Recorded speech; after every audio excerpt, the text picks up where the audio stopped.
What's up, everybody? So today we're back in the garage doing some more updating to the garage itself. As you guys saw in the last video, we got an 80-gallon air compressor set up, the air lines all hooked up, but we hadn't gotten it wired in just yet. And as you guys can see here, I had the electrician come over the other day, got all wired up for 220, is currently holding our air pressure, so everything is good. You can see right there at the water separator, it also has air, and of course, as you guys heard right there, it is all complete. So the next step that I want to do for this garage update is right here in this box.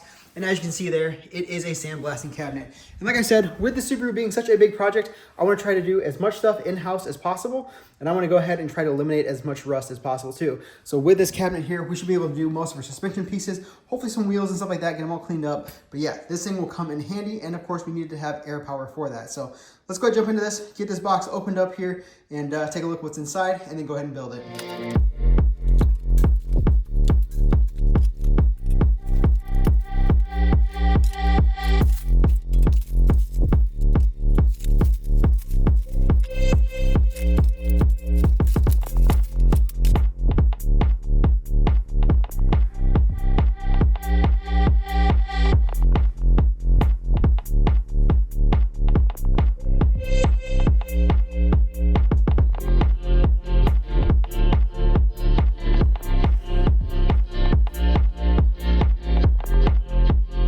Now we've got it all unboxed. You guys can see here, everything laid out in its own little individual area. So over here, we've got the portion for the lower hopper section. This here is the case itself for the cabinet. So we have the doors and stuff set in there. This is going to be the top plate, which the glass sits in order to look into the box. Then you've got these two holes. So that's going to be the faceplate itself, where the gloves will go. The legs set in there. We've got the rings for the gloves, some additional seals, the gun itself, the glass for the top to look into the case, the light, gloves, and of course, all the hardware. Now, it looks like we got quite a bit there, so we're gonna need to figure out where all this stuff goes, and that's where hopefully this little instruction book helps out, makes it go relatively quickly. So with that being said, I guess let's go ahead and jump into this and get this thing assembled.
Well, as you guys can see behind me, we now have the cabinet fully built and complete. That took a lot longer to install than what I had originally anticipated. The instructions on this are not the greatest. Going through matching each nut, bolt, and washer to where it correlates to on the instructions doesn't always match. So going through and trying to figure that out took quite a while. So now that it's complete, we can go through, test it out, see how it all works. And I do have a few things I want to let you guys know as far as like upgrading ideas for you, just because I already see things that I want to change out on this. So starting off here, this fit and finish on this, as you can see there, it is a little bit wavy. It does have this foam backing on the inside, so it should keep the dust out, but I think it may leak a little bit of dust once you start blasting. So I may want to go through, add some silicone and stuff around the edges here, just to make sure it doesn't leak any dust out into the area.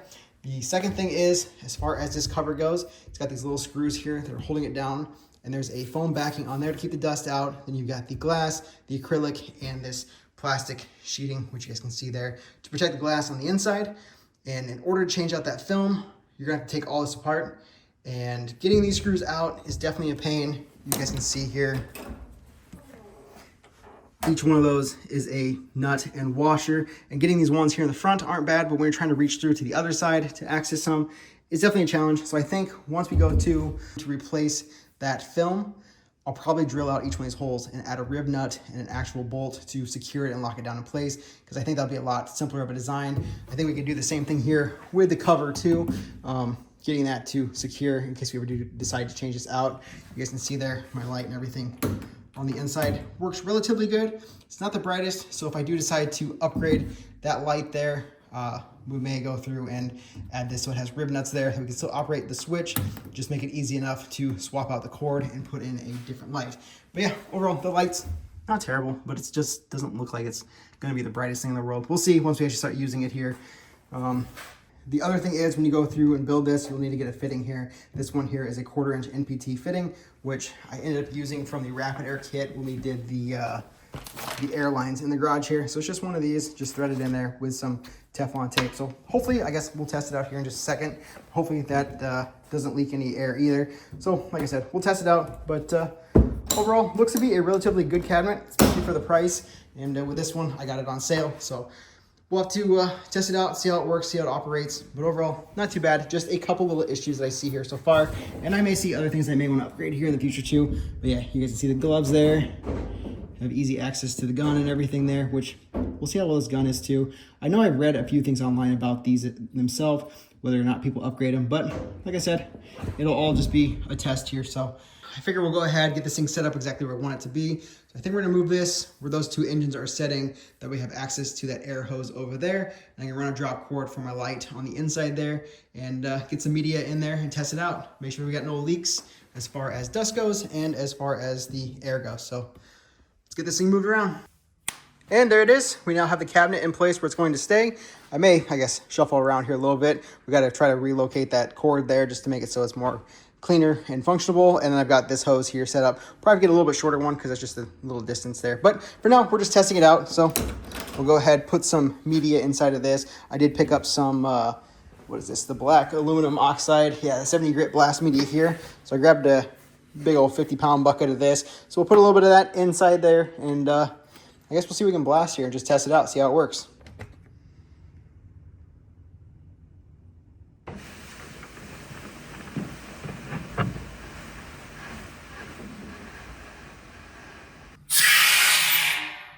All right, so let's see now if it sprays.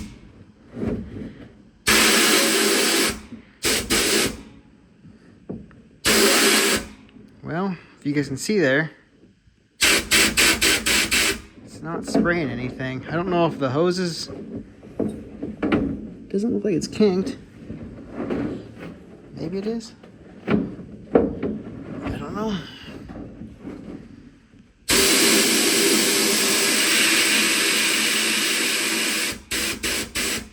Yeah, nothing's coming out. I'm gonna need to figure out why it's not spraying. That's weird.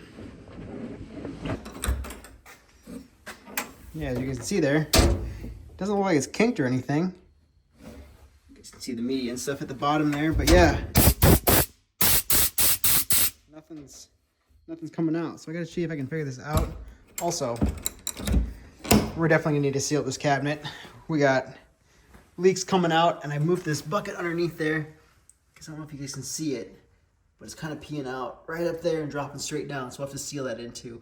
So yeah, we're definitely gonna need some caulking or something to seal that all up. So far I haven't seen anything come out of here, but it's just kind of dripping around the base. I don't know if it's dripping out there or what, but yeah, we'll have to go through and just kind of seal all that up because it's falling out. A few moments later. Okay, so I've been messing with this gun for a little while now, trying to figure out why it wouldn't do anything as far as picking up any sand. I thought maybe it was the tube and stuff, but I realized that this hole here, which you can now see is open, was completely blocked. It just had a thin layer of like casting and stuff that was still in there, which you guys can see here in my hand. Those were the pieces that was all around there. Like I said, that was blocking that hole. So hopefully now, yeah, looking down inside there, hopefully now it'll pick up some sand. You guys can see it fully opened up. So I think that might have been the issue. So let's go ahead and see if it sprays now. Okay, let's see what we can do now with it.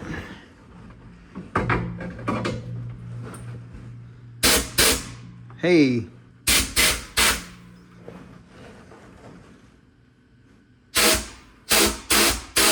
Well, I can actually see stuff coming out of it now. I guess maybe we'll find something to spray here. I'll put that grate piece back over here so nothing falls down below. But it looks like it's actually doing something now. So yeah, that hole that was on the bottom of this was definitely plugged and causing a big issue. You can actually see it go up the tube now. Sweet. Let's yeah, find something to blast here. Well, I found this bracket here. It's what we used on the Subaru there. Actually, this is off of the OBS itself for the differential in the back, and it's quite rusty. So let's see if we can blast this a little bit and see how it turns out.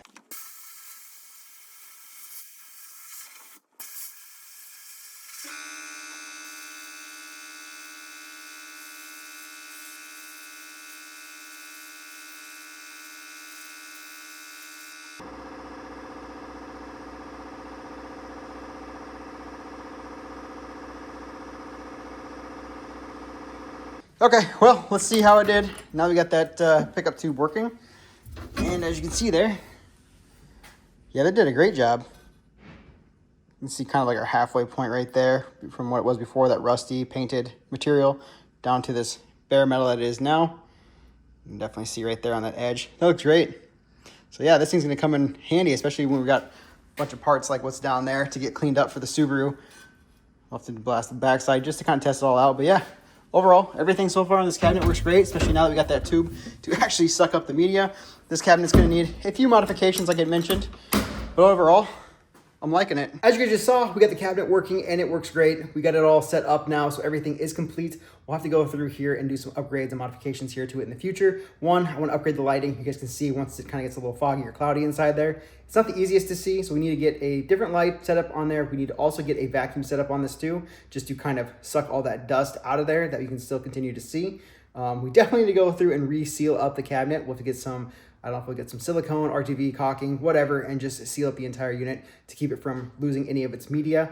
But other than that, I'd say overall, it's a pretty good cabinet, especially for the price that it is. Just getting it set up and everything was a little time consuming, but overall, I'd say it's pretty good. So here in the future, we'll definitely be able to put it to good use. We'll have tons of Subaru suspension parts to go through and clean up, as well as any other future project car parts. So with that being said, I think we're gonna go ahead and end out the video here. So if you guys like this video, make sure a big thumbs up. Don't forget to subscribe. We got plenty more stuff coming, and I'll see you guys in the next one.